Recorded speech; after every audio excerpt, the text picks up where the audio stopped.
All right, so you sent us this PDF, The 48 Laws of Power Yeah. by Robert Greene. Mhm. And That's a good one. it's a book that's definitely made some waves. And I have to admit, I'm pretty curious to kind of unpack it with you. Okay. Is it a guidebook? Is it a historical analysis? Is it something in between? It's kind of interesting, isn't it? Because he uses all these historical figures and stories, Yeah. which makes it a really engaging read, Yeah. but it does make you wonder. I mean, are these supposed to be like universal laws of power Right. that apply to everyone? Or are they more like observations about how power worked in very specific situations? That's a great point. And maybe that's something that we can kind of keep an eye out for as we go through this. You can help us figure out. Yeah. One of the things that really struck me, just flipping through the book, is how much emphasis Greene puts on appearances. Oh, totally. Like that first impression Absolutely. really make or break you. Yeah, he definitely dives into that right away. Like Law 6, for example. Okay. Court attention at all cost. That one is all about standing out from the crowd. Making yourself memorable. Even if it means creating a little bit of mystery around yourself. It's like P.T. Barnum, right? Yes. Like pretending to be a reverend just to get people talking about his circus. Exactly. I mean, that's pretty wild. It is, and it just speaks to this idea that attention, whether you earn it or manufacture it, can be a form of power. Makes you think about people building their brand today on social media. It's all about Yeah. getting attention. It's like a modern day P.T. Barnum spectacle. For sure, but then there's the flip side of that too, right? Like Yeah. you think about someone like Count Lustig. Oh, yeah. He cultivated this air of mystery and used it to con people. He even sold the Eiffel Tower at one point. Wow. Talk about taking it to the extreme. Yeah. But I guess it just shows how easily we can be swayed by someone who seems intriguing or powerful, even if it's all a facade. Exactly. And Greene connects this with another law, Law 25, recreate yourself. Oh. And this one he encourages, forging a new identity that commands attention. It's about taking control of your image and crafting the persona that you want the world to see. I mean, we see this all the time, right? Celebrities reinventing themselves. Politicians carefully crafting their public image. All the time. It's all part of the game. It is. And it's so fascinating to see how this idea ties back to historical examples, too. Yeah. Like, think about Aurore Dudevant. Okay. She adopted this male persona, George Sand, to make a name for herself in the literary world. Wow. It was a bold move, and it worked. It makes you wonder how much of our identity is truly fixed and how much is performance It's a great question. that we create for other people. It is. And, that ties into Greene's emphasis on visuals, too, and, the power of spectacle. Oh, okay. Law 37 is all about that. Create compelling spectacles. So it's not just what you say, but how you present it. Exactly. Greene talks about this guy, Dr. Weisslitter, in 18th century Berlin, who claimed to cure illnesses with moonlight, Interesting. whether he was a genius or a charlatan. It's up for debate.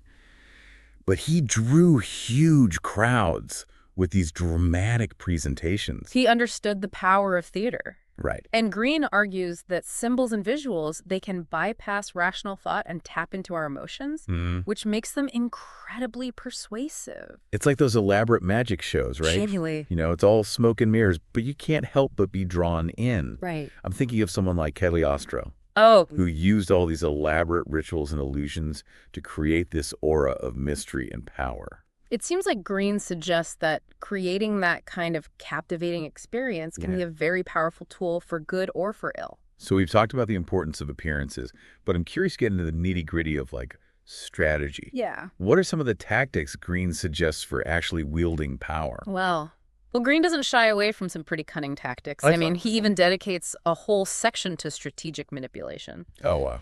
One that stands out is Law 7, get others to do the work for you, but always take the credit. Oh, that's a bold one. I could see how that would be effective in certain situations, but it feels a bit ethically gray, don't you think? For sure, it definitely raises questions about, fairness and taking advantage of others. Yeah. But historically, it's a tactic that many powerful figures have employed. I guess it makes you wonder about the line between delegation and exploitation. Yeah.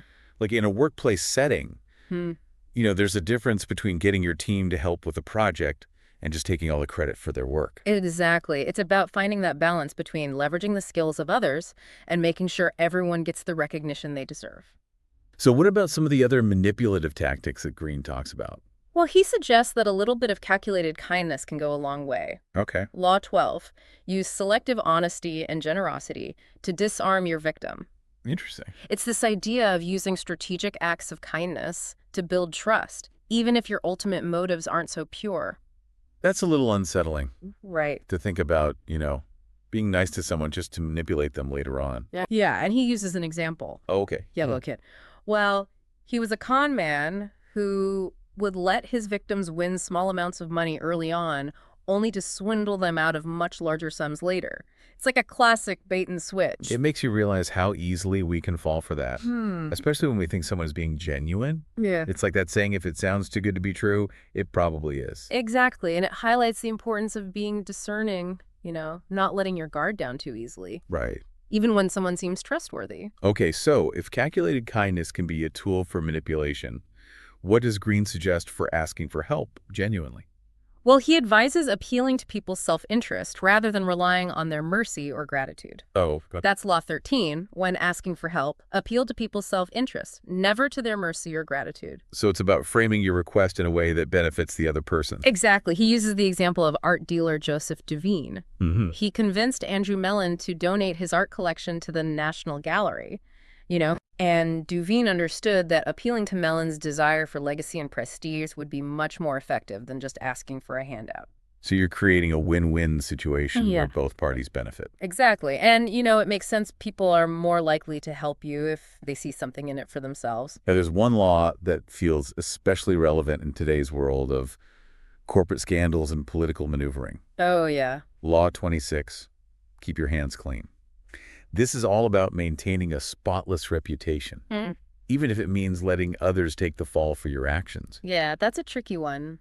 Greene uses the example of a Chinese general, Cao Cao, Okay. who took the blame for his supplies being burned even though it wasn't his fault. And he did this to maintain morale and to project this image of strength and accountability. It's a powerful strategy, Yeah. but it does raise some ethical questions. For sure. Where do you draw the line between protecting your reputation and throwing someone else under the bus? That's the dilemma, isn't it? It's a balancing act between self-preservation and, doing what's right. So we've covered a lot of ground so far, from appearances and manipulation to maintaining a pristine image. Yeah.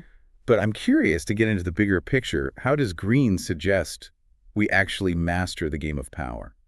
He talks about the importance of unpredictability. Law 17, keep others in suspended terror, cultivate an air of unpredictability. Oh. So it's the idea that by being unpredictable, you can actually make yourself seem more powerful. It makes sense, because if people can't predict your next move, they're always on edge. Exactly. He uses the example of Stonewall Jackson, the Confederate general during the Civil War. Okay. His movements were so unpredictable Wow. that he kept the Union forces constantly off balance, and it gave him a strategic advantage. It's like in poker, right? Totally. If your opponent can read you, Yeah. they have the upper hand. But if you're a mystery, they're always guessing. And it plays on our human need for certainty, like we like to know what to expect. Right. So when someone throws us off balance, it can be unsettling. So unpredictability can be a tool for power. But what about planning?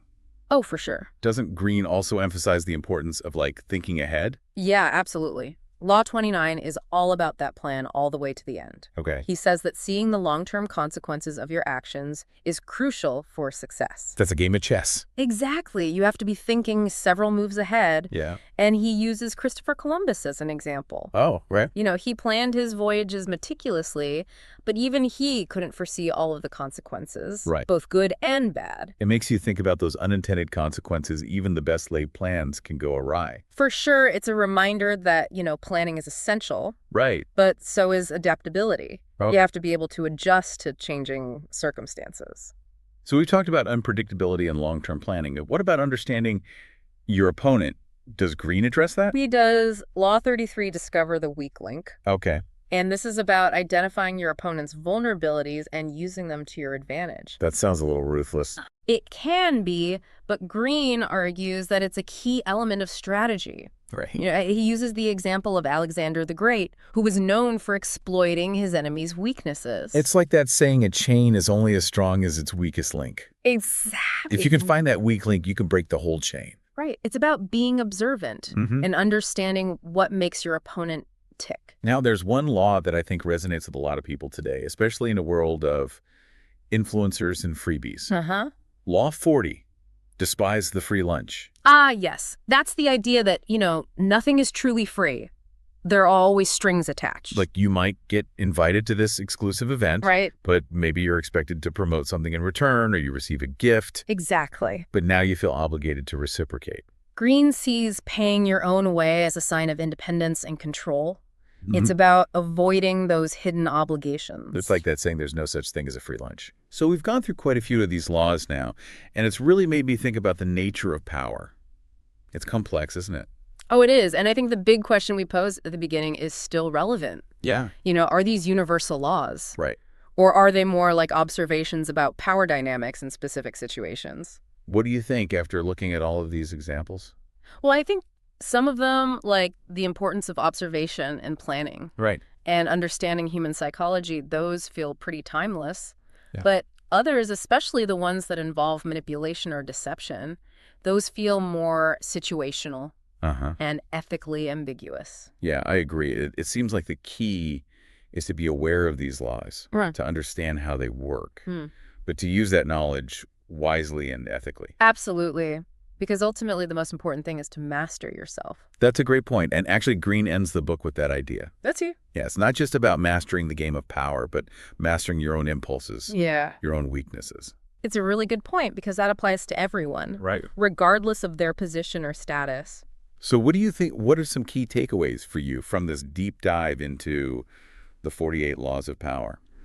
Well, I think it's a reminder that power dynamics are everywhere, Yeah, and understanding them can be both fascinating and useful. absolutely. And it's up to each of us to decide how we want to use that knowledge. Mm-hmm. Are we going to use it to manipulate and control or to empower ourselves and others? That's the question, isn't it? It is something to think about as we navigate our own lives and the complex world around us. Definitely a conversation worth revisiting. Well, on that note, Mm. I think we've reached the end of our deep dive